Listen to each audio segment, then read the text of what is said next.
नमस्कार दोस्तों, हमारे इस चैनल संस्कृत सरयू में आप सभी दोस्तों का बहुत बहुत स्वागत है। दोस्तों, हमने आपको हम आज कारक के बारे में कारक तृतीया विभक्ति करण कारक लेके आए हुए हैं। पिछले वीडियो में हमने आपको कर्ता कारक और जो है कर्माण द्वितीया और कर्म कारक हमने आपको पढ़ाया था।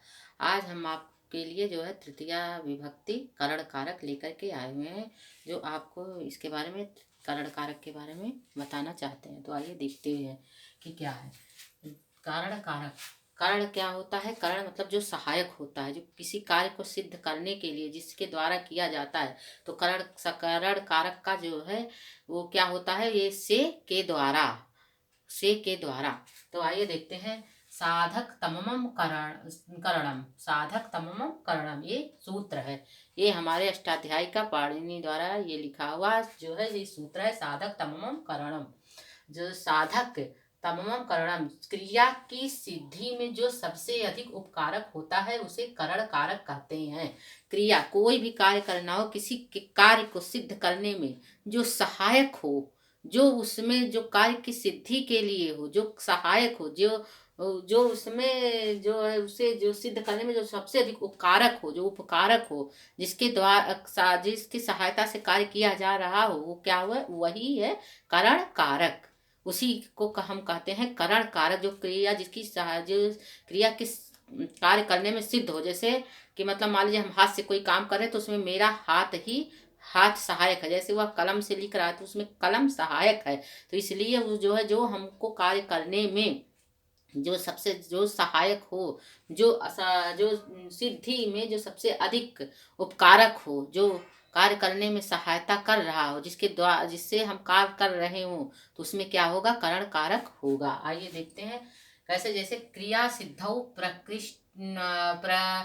प्रकृष्टोपकाय कारकम कारणम संज्ञा स्यात्।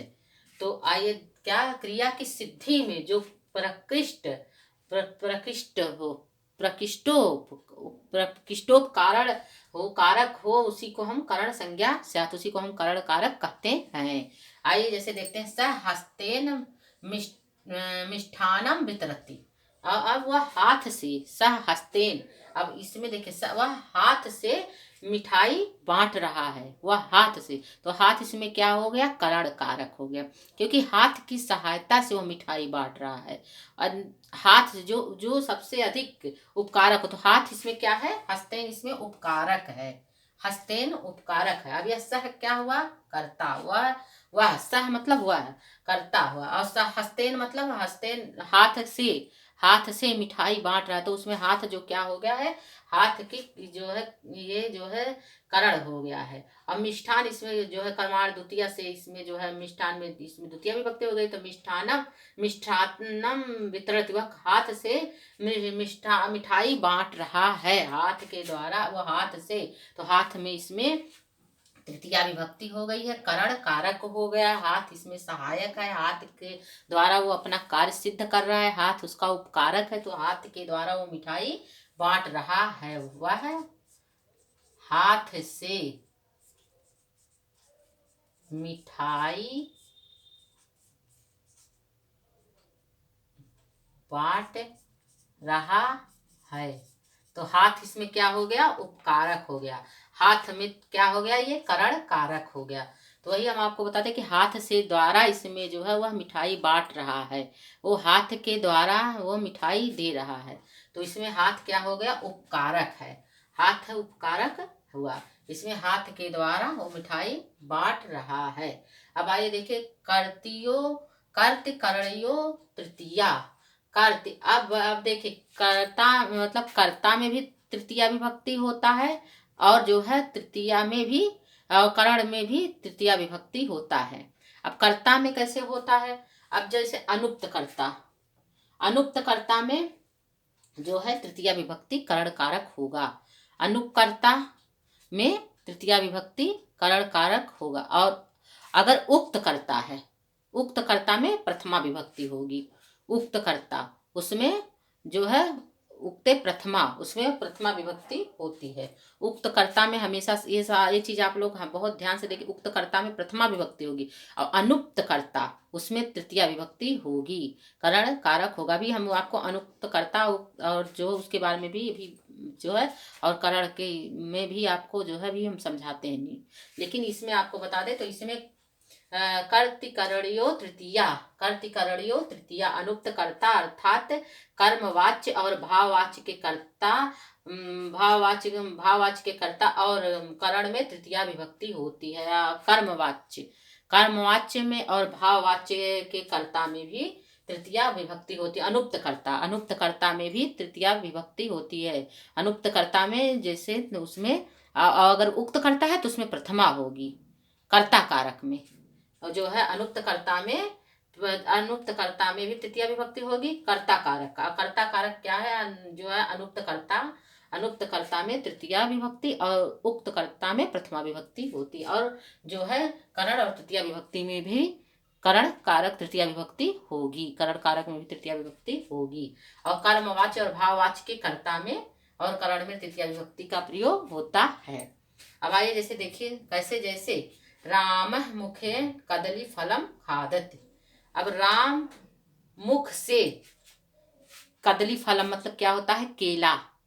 राम मुख से केला खाता है। अब राम मुख से केला खाता है, कदली फलम। अब राम मुख से, तो मुख क्या हो गया, करण, करण कारक हो गया, तृतीया विभक्ति, मुखेन में तृतीया विभक्ति हो गई।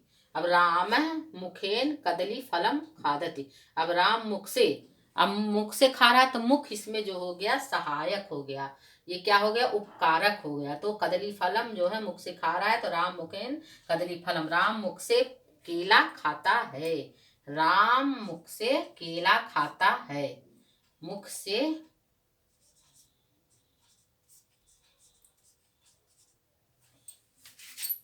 केला खाता है।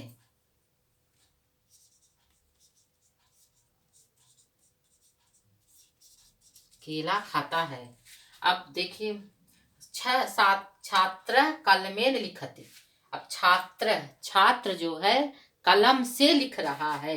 अब कलम से लिखता है, छात्र कलम से लिखता है। अब जहाँ का छात्र क्या है, लिखता है। अब कलम क्या हो गया, इसमें सहायक हो गया, सहायक हो गया। कलम में क्या हो गया, तृतीया विभक्ति करण कारक हो गया। अब कलम में छात्र कलम से लिखता है, कहा छात्र कलमेन में तृतीया विभक्ति करण कारक हो गया है। तो छात्र कलम से लिख रहा है, कलम इसमें सहायक हो गया, कलम इसमें उपकारक हो गया, तो इसमें भी तृतीया विभक्ति करण कारक का प्रयोग हुआ है। अब आइए देखते हैं बालक डंडेन सर्प हनंती। बालक जो है डंडे से सांप को मारता है। बालक किससे मार रहा है, डंडे से, डंडेन, बालक डंडेन सर्प हनंती। तो जो है बालक डंडे से सांप को मारता है। डंडेन में क्या हो गया, तृतीया विभक्ति करण कारक हो गया। इसमें तृतीया विभक्ति, या डंडा क्या हुआ, मारने में डंडा सहायक है, मारने में उपकारक है। भाई डंडे से मार रहा है तो हाथ से तो मार नहीं रहे, तो डंडा इसमें उपकारक हो गया। तो डंडे में तृतीया विभक्ति का प्रयोग हुआ है, करण कारक हुआ है। और अब आइए और कुछ हम आपको बता देते हैं इसके आगे। जैसे मान लीजिए हम आपको बताते हैं कि जो है रामेण जो है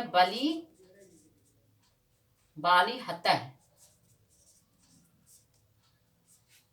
राम के द्वारा बाली मारा गया।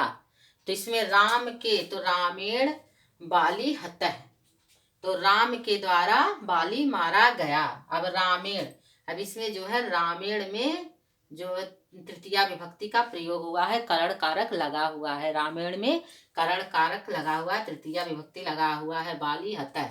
तो बाली, राम के द्वारा बाली मारा गया है। तो इसमें राम के द्वारा, हमने बताया ना कि से या के द्वारा, तृतीय विभक्ति का ये जो है से और ये के द्वारा होता है। तो ये जो है रामेण बाली हतः, राम के द्वारा बाली मारा गया है, मारा गया। तो राम के द्वारा, तो रामेण में तृतीया विभक्ति करण कारक का प्रयोग हुआ है।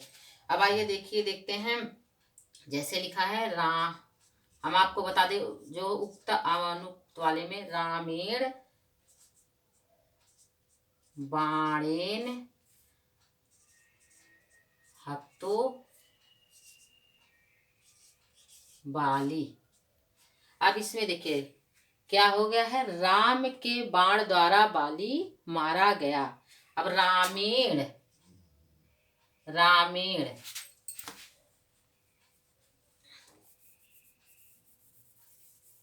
एक सेकंड फिर से लिख देते हैं। रामेण बाणेन हतो बाली। अब राम के बाण द्वारा बाली मारा गया। अब रामेण में क्या है, राम के बाण द्वारा बाली मारा गया। अब जो है आपको बता दें कि रामेण में अनुक्त करता है, इसमें भी तृतीया है और बाणेन में भी तृतीया है। रामेण बाणेन हतो बाली, राम के बाण द्वारा बाली मारा गया। तो रामेण में भी तृतीया है और जो है ये और बाणेन में भी तृतीया है। तो रामेण में ये क्या हो गया, ये कर्ता है। ये क्या हो गया, कर्ता। अब ये कर्ता कौन सा कर्ता है, अनुक्त कर्ता।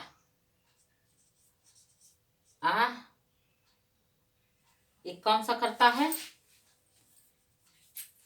ये कर्ता है अनुक्त करता है, अनुक्त करता है। अब इसमें भी तृतीया लगा है रामेण में, और ये जो है बाणेन, बाण से मतलब राम के बाण द्वारा बाली मारा गया। और बाणेन में भी तृतीया विभक्ति। और इसमें क्या लगा हुआ है, तृतीया में, इसको वाला हम रिमूव कर देते हैं। हाँ, अब बाणेन में क्या हुआ है, बाणेन में भी करण तृतीया विभक्ति का प्रयोग हुआ है। तृतीया, करण तृतीया। तो इसमें कर्ता में क्या हुआ, अनुक्त कर्ता। इसमें भी तृतीया विभक्ति है,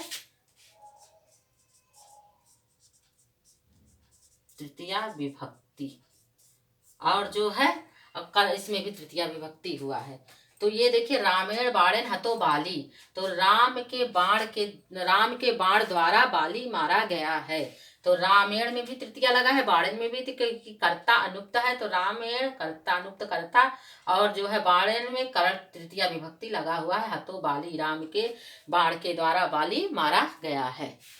तो इस तरह के हमने समझा। आइए एक दो और आपको जो है समझा देते हैं उदाहरण में। ये है अनुवाद, आपको हम समझा देते हैं करण कारक तृतीया विभक्ति का। अब जैसे देखिए राम के द्वारा बाली मारा गया है। अब ये है रामेण। अब हमने आपको बताया था ना, रामेण बाली हत, जो है राम के द्वारा बाली मारा गया।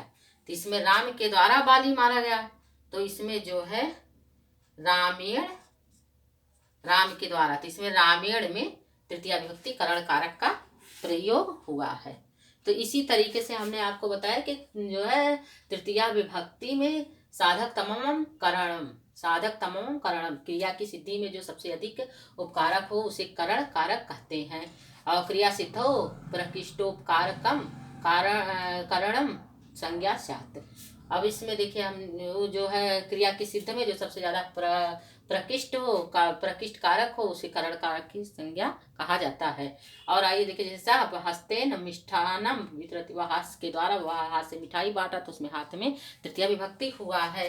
अब इसमें देखिए जैसे कर्तियो कर्तिकरणियो तृतीया, अनुक्त कर्ता अर्थात कर्मवाच्य और जो है भाववाच्य की कर्ता में और करण में तृतीया विभक्ति होती है। तो हमने इस तरीके से आपको समझाया ये कि जो है, जो हमने बताया कि जो है राम के द्वारा, जैसे आपको बताया ही कि रामेण बाणेन हतो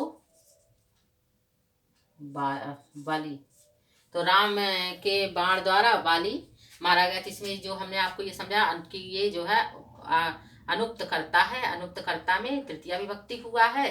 इसमें रामायण में और जो है बाणेन में भी, इसमें करण कारक तृतीया विभक्ति इसमें भी हुआ बाण में।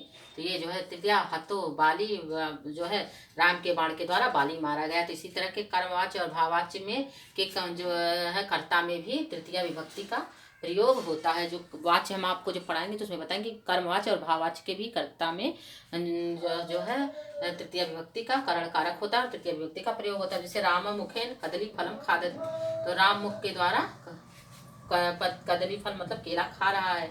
और इसमें मुखेन में तृतीय विभक्ति का प्रयोग हुआ है। छात्र कलम में लिखत हुआ, कलम से लिख रहा है तो इसमें सहायक कलम हुआ, इसमें मुख सहायक हुआ और इसमें जो है कलम सहायक हुआ।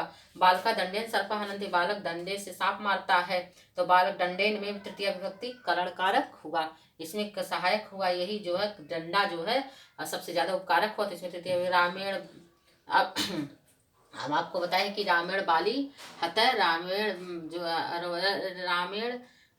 बाली हतः, तो राम के द्वारा बाली मारा गया, राम के द्वारा बाली मारा गया। तो रामायण में इसमें तृतीय विभक्ति करण कारक का प्रयोग हुआ। रामायण बाणेन हतो बाली, तो रामायण में जो है इसमें भी तृतीया है, बाणेन में भी तृतीया है, तो इसमें जो है अनुक्त करता है, इसमें इसलिए तृतीय विभक्ति हुआ है और इसमें इसलिए करण कारक हुआ तृतीय विभक्ति, और बाणेन में भी तृतीय विभक्ति हुआ है। तो इसी तरह हमने आपको दोस्तों बताया तृतीय विभक्ति के 2 सूत्र हमने आपको पढ़ाए हैं। अब अगले में फिर हम आपको जो है कुछ सूत्र बचे हुए हैं तृतीय विभक्ति करण कारक में, जो आगे के वीडियो में हम आपके लिए लेके आए हुए हैं। दोस्तों अगर हमारा आपको वीडियो पसंद आया तो प्लीज़ लाइक कमेंट और सब्सक्राइब करिएगा।